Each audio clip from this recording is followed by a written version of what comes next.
folks, it's Kathy, and so I have a new project that I've started this morning, or rather this afternoon, and I had thrifted this because I wanted to turn it into a cutting board.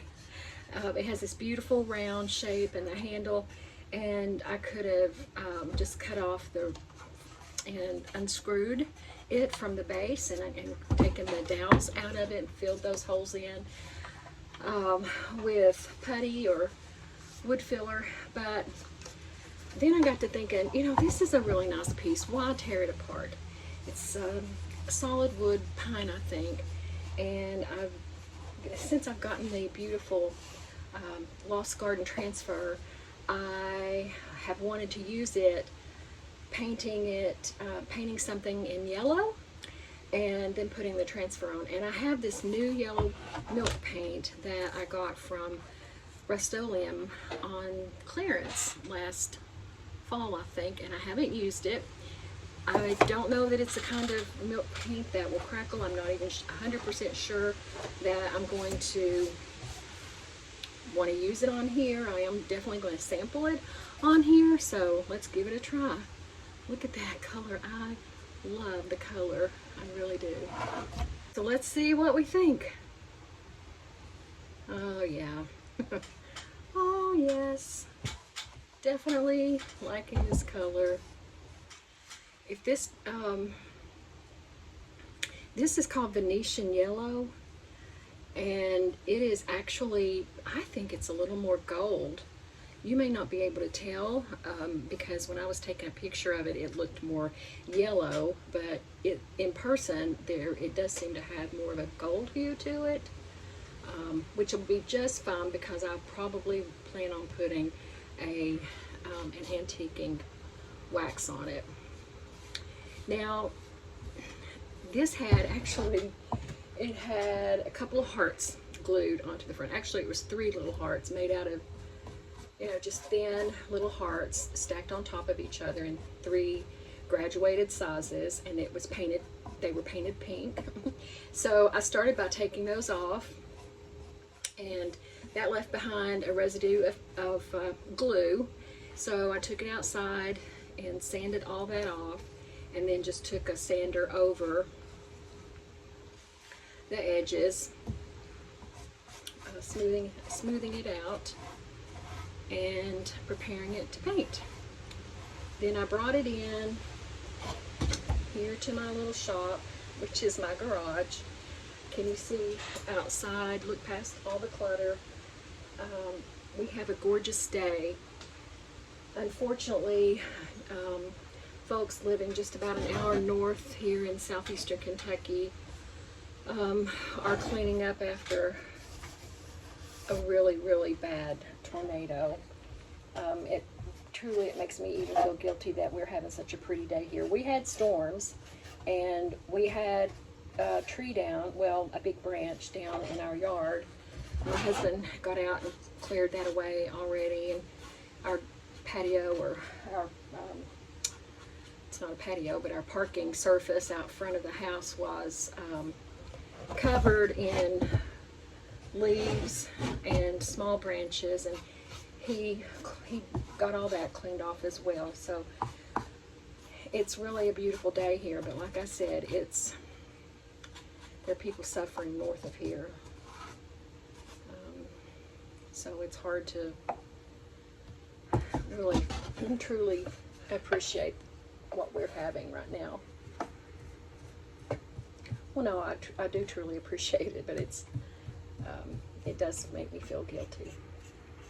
But I've noticed after that kind of weather, it's usually a beautiful day after. So I'm just putting on a light coat here. This paint is pretty thin, so it's running. I don't know if you can see that place right there. That's okay. I'm going to stay on top of it, catch all those drips. Any drips that I don't catch, I can always sand down and reapply if necessary.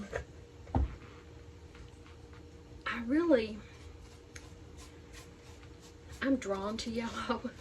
I don't use yellow. We used to have our house painted yellow on the interior, and that was for many, many years. And then when I painted it several years ago in a kind of very faint bluish or grayish blue, bluish gray, however you want to call it. It's very light colored and pretty neutral.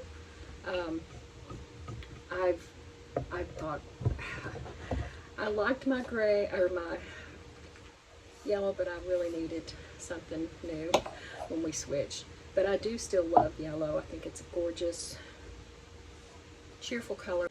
This is going to be fairly easy, except getting that inside piece. But yeah, I am liking this color.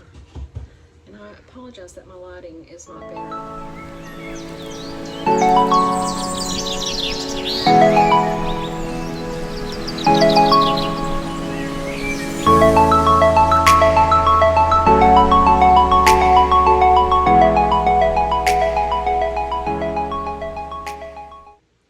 Okay, so here it is with 2 coats of paint, and as you can tell, you can still see the grain of the wood.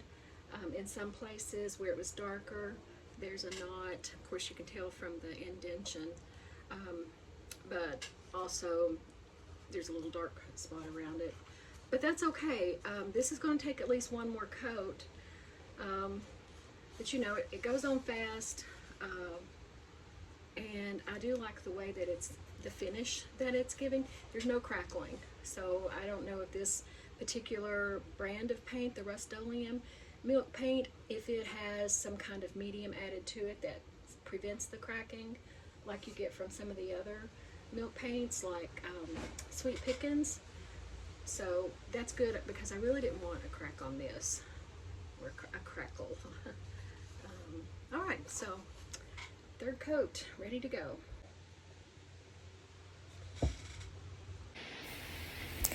Third coat has dried, and now I'm ready to apply this gorgeous transfer called Lost Garden from IOD, Iron Orchid Designs. And I tell you, I have made so many things using this particular transfer. I am in love with it. I love the wispiness of the designs. I love that you can use whole sheets or partial sheets like I'm doing here, and apply in just one process.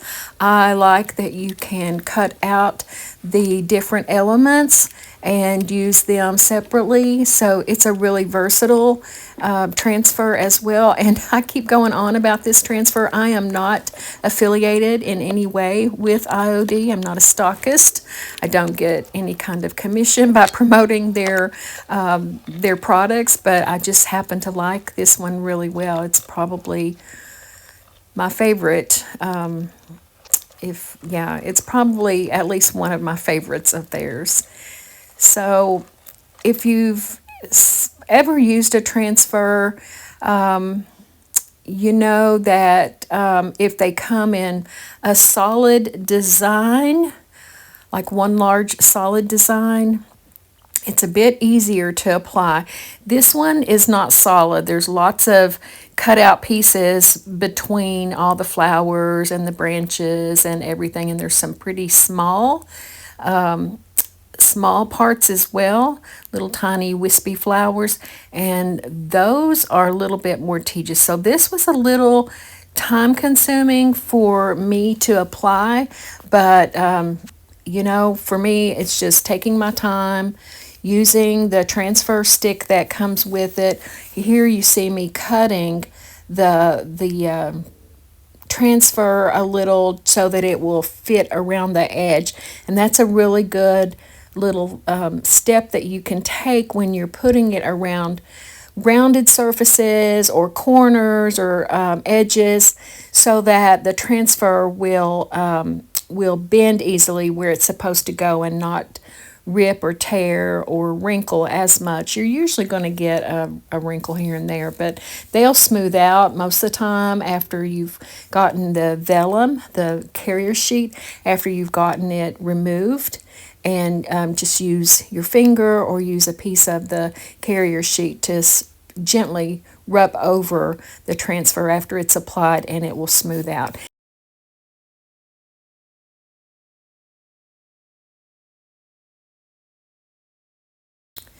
After getting all the transfers applied, I'm now going over the edges with a 220 grit sandpaper, just very lightly scuffing it up and also very lightly rubbing it over the transfers just to take away that brand new shiny appearance and make it look a little bit worn.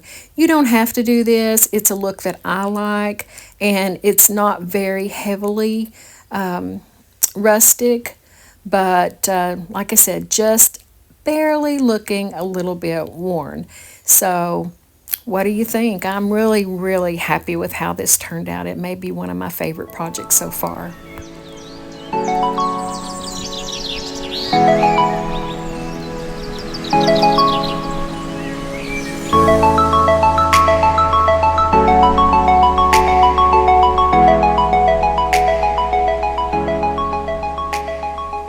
Next project is coming up, and this is just a friendly reminder. If you have not liked and subscribed to my channel yet, then please do so. If you find the content interesting, I'd really appreciate it. Thanks.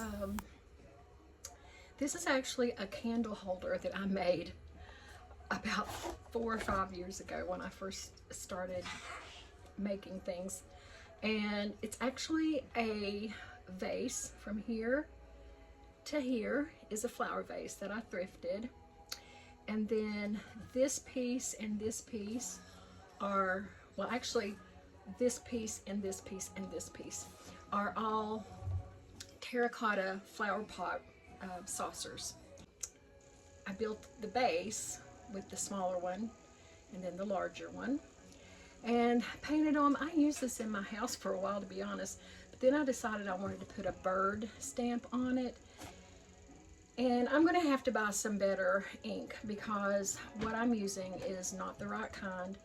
I thrifted some, and you've seen me using it when I was making some of the other things, and it does okay. But to be honest, it's not the archival ink, I guess, like IOD and other companies sell. Maybe Prima ReDesign probably also sells it. Anyway, it's not permanent, and it runs. It's terrible. So anyway, this has been sitting in my stash now for probably 2 years in this condition, although I did start applying some paint to it. So I'm mixing up this blackberry paint, blackberry house paint, in the color Fresh Baked Home Cooked Bread, which is actually one of my very favorite colors of theirs. And this is actually a paint that I like a whole lot. It's what I started using when I started painting furniture. And there's not a stockist nearby, so I don't use it often. And this I've had for years, and I just keep watering it down. It dries up, I water it down, and you can do that with this kind of paint. But it is still a little on the thick side after I've mixed in quite a bit of water. And I thought, let me grab this candle holder, and first I sprayed it with a clear matte spray to seal that ink in so that it doesn't bleed through to this paint. And now I'm just stippling the paint on because there's already a little bit of texture on this from where I don't know what all I've done to it in the past, but there's already a little bit of texture, and so I want to keep that texture.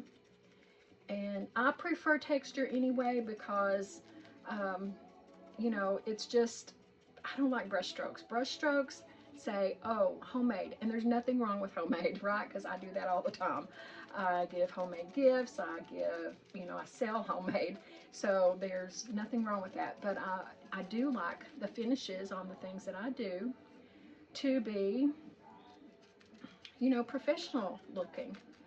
And sometimes if I leave brush strokes behind, it doesn't look the way that I want it to look. So if it's something that can be stippled, I'm going to stipple. And a lot of these chalk paints, I don't know if you can tell, this is a pretty heavy stipple that it's leaving. Um, Honestly, when it dries down a lot flatter than that. So it doesn't leave a whole lot of texture behind, is what I'm saying.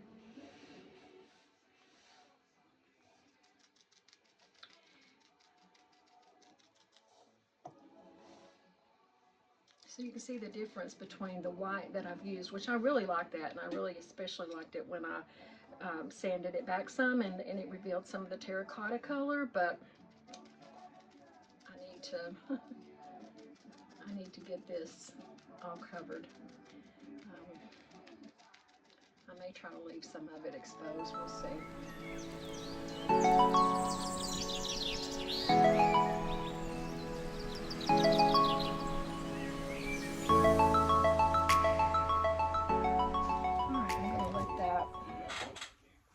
Dry a little. Yeah.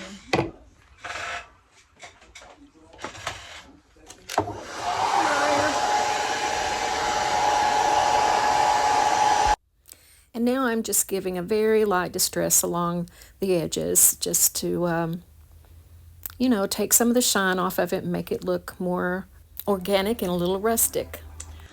Okay, so this is a brand new set of transfers that I got a few weeks ago, a couple of weeks ago, 3 weeks ago, I'm not sure.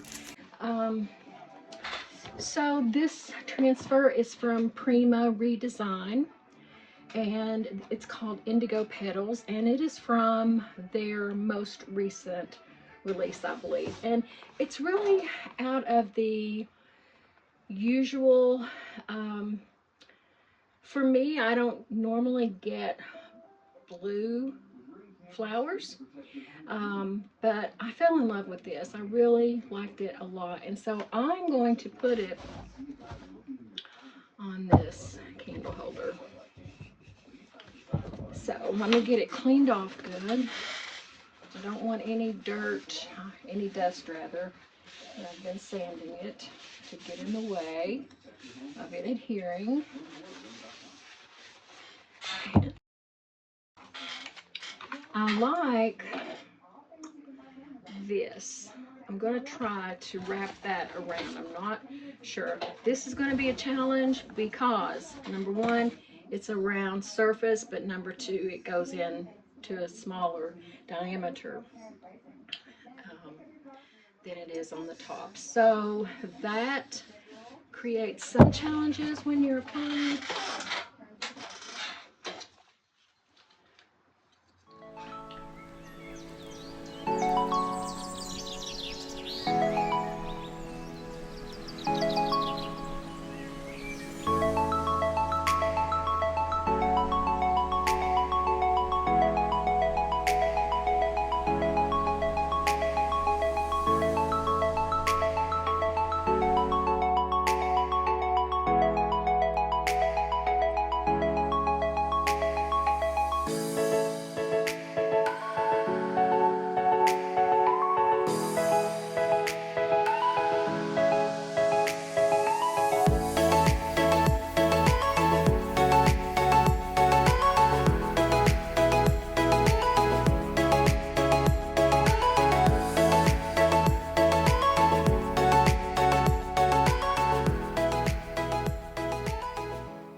And I kind of want it to go like that. Yeah, that's looking good. All right, so what I'm going to do is make cuts to try to help me as I'm putting these down.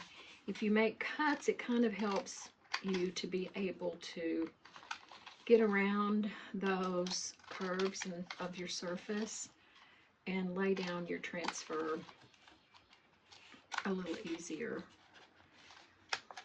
So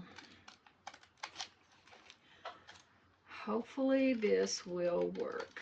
I'm not looking for perfect because there are a lot of things going on here. And I think what I'll do is I'm going to pull off part of it. Well, no, I guess I better go ahead and pull it all off. right, so let's see, there's the butterfly. There's a butterfly, so I need to make sure that it's on the right side of the... And I'm going to start and work my way out. So this is pretty much the area that I'm going to start on the inside. Normally, when I'm doing a transfer,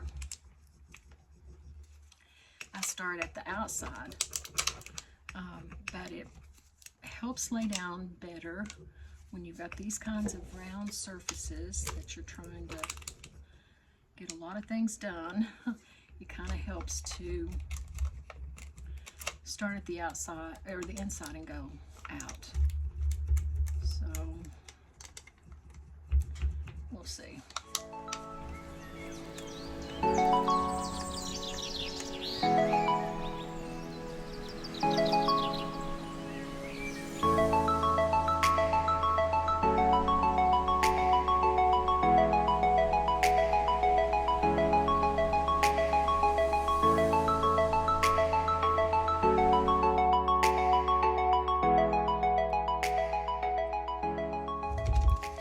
I love the colors in this. I love the darker blue, this shade of turquoise blue, the lime green, or shades of green. It's a really, really, really pretty transfer.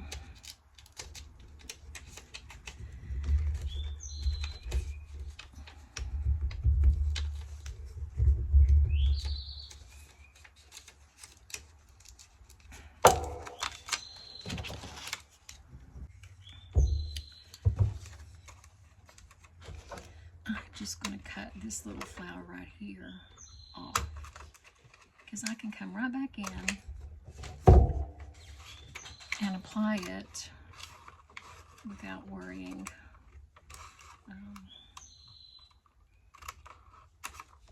Okay.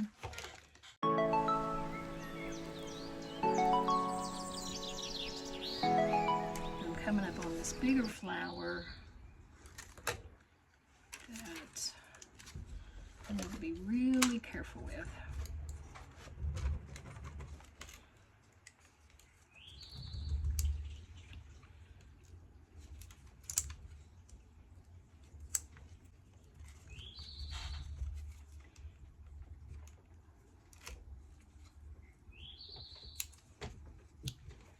Now that I've got my music off, I can hear the birds. I love, love, love hearing those sweet birds. They make the most beautiful music.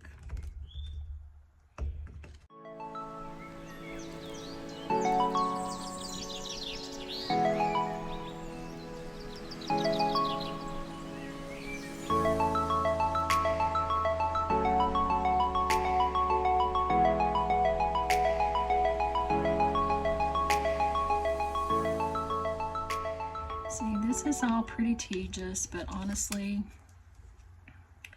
if you have patience, and I think most crafters do have patience just by their nature, you know, it'll get done. And the thing about transfers, one of the great things about transfers, they are so forgiving, so forgiving. So they are very forgiving, and you know, don't completely give up on something, because you can usually work it out.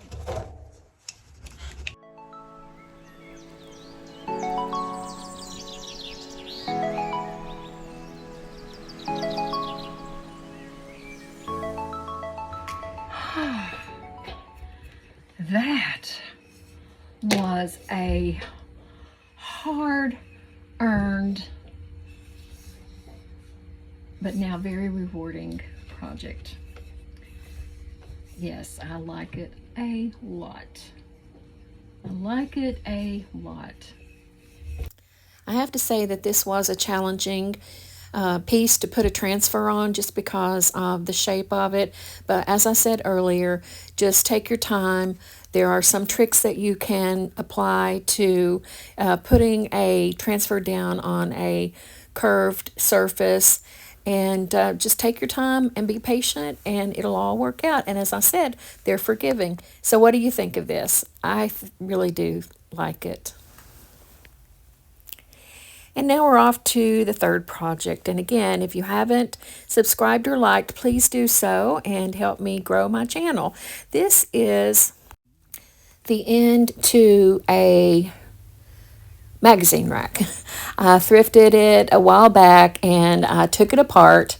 I just really didn't like the style of it, and I wanted it and purchased it to take it apart so that I would have the two ends to turn into decorative breadboards. So I've taken it apart, and it did leave some holes in the wood, so I filled that in with wood filler and sanded it down. And because sanding it made and the wood filler gave it a different color, I applied Waverly antiquing wax to make everything one uniform color, because I want to paint it white as I'm doing here, but not paint it solid all over the whole surface. I wanted to leave it looking aged, rustic, as it is here.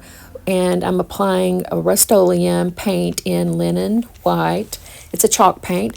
And now I'm applying or getting ready to apply this beautiful stamp that is actually one of my very favorites, and you've probably seen me use it in other projects before. I'm stamping it up with some denim blue, I think is the color of ink that I have. I need to get a darker blue, but this one works for my purpose right now. And I didn't show you while I was laying the stamp down. I just wanted to concentrate on getting it on there without smudging it. It's a fairly simple, straightforward process. You just want to make sure that you don't move the stamp once you apply it to the surface. But you do want to make sure that you press the stamp everywhere across it so that the ink transfers onto the project as smoothly and evenly as possible. Now I'm hair drying it. My hair dryer, it's one that I thrifted a couple of years ago for $3. Well, actually, I think I got it for $1.50. I use it for nearly every project that I put paint or ink on, or the sealant on, because I want to make sure that everything is completely dry, especially when you're using ink, because ink, if it's not an archival ink that is permanent once it dries, then it's very easy to smear, to fade, to especially smear when you're putting a top coat on. So once I got it dried, I actually took it outside and sprayed it with a top coat so that I wouldn't smear it while brushing it over. And because this is not an archival ink, it would have smeared terribly. So I wanted to make sure that did not happen. But if you don't have a hairdryer or something to dry your projects with, I would suggest looking for one in the thrift store, because it really helps to speed up your work. See, even after all that blow drying with the hairdryer, it's still not completely dry. It's been damp in our garage. It is an underground garage from the backside, so it has a dampness in there when we have lots and lots of rain, as we have had lately. So now I am applying this transfer. I'm not certain, but I think it's also a Prima ReDesign transfer, and I had been holding on to it, hoping to use just part of it so that I could make two projects out of it. But as I went on with this particular board, I did end up using all of it. And it wasn't a big transfer anyway. It's the smaller sheets. And so I just get it all transferred. I love the lemons with the blue. I'm not really 100% loving how this turns out, but let me know what you think. I get the transfer applied, and this is actually one that was supposed to be able to, with transfers, you're supposed to be able to layer them and also to not be able to see through them to if you have something underneath with layering or with stamps, and this one did not work out for me that way. I could see the design underneath the lemons, that yellow lemon, and some of the blossoms that come with the lemon stems. I could see when I layered, I could see underneath the transfer that was put on first. So I ended up having to pull out my paintbrush and try to very lightly stipple in some color to cover up those. And it ended up being kind of, it's okay. It worked out well when I did that.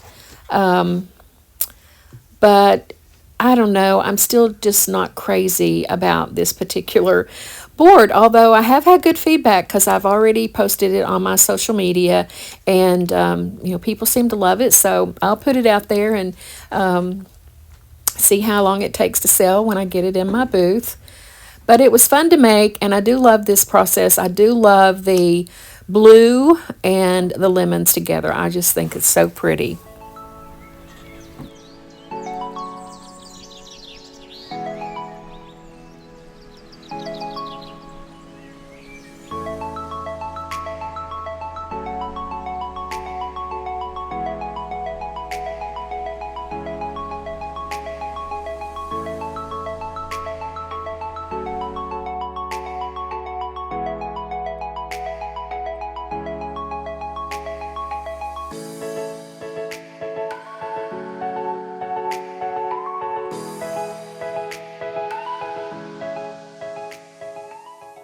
So this is what I was talking about. Can you see the design of the stamp underneath that lemon?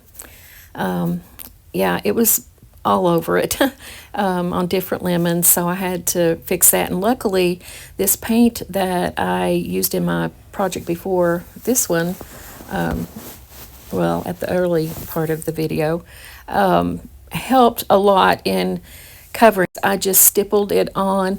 I also pulled out a lighter color of yellow as well so that I wouldn't mess up the shading on these lemons.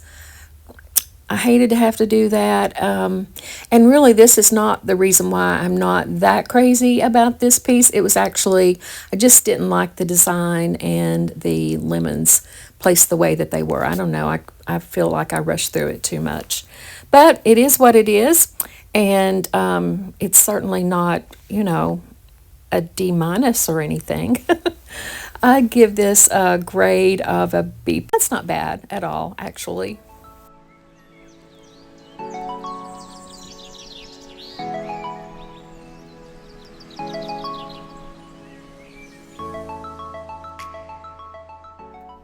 After the paint had dried, then I gave it a little light sanding with a 220 grit sandpaper just to, make it all blend in together. This is a rustic looking with the way I've painted it, so I didn't want those lemons to pop out as being bright and fresh and new. But here it is, and I guess it's not so bad, huh? What do you think? That's it for this video. Thank you so much for watching. The attention that my last video got has boosted me more than I can say. I went from 90 some viewers to or subscribers now to 360 subscribers, and that's still small numbers in the world of social media, but it's a huge jump. And I have now over 4,000, actually 4.6 thousand views, and several comments from viewers that mean so much to me because it gives me a chance to get to know each of you who enjoy this content. And those numbers are not just numbers to me, they are individuals who find value in what I'm doing, and that gives me more encouragement to continue on every single day. So thank you so much. Thank you from the bottom of my heart. I really can't stress enough how much it means to me, and I'll see you next time.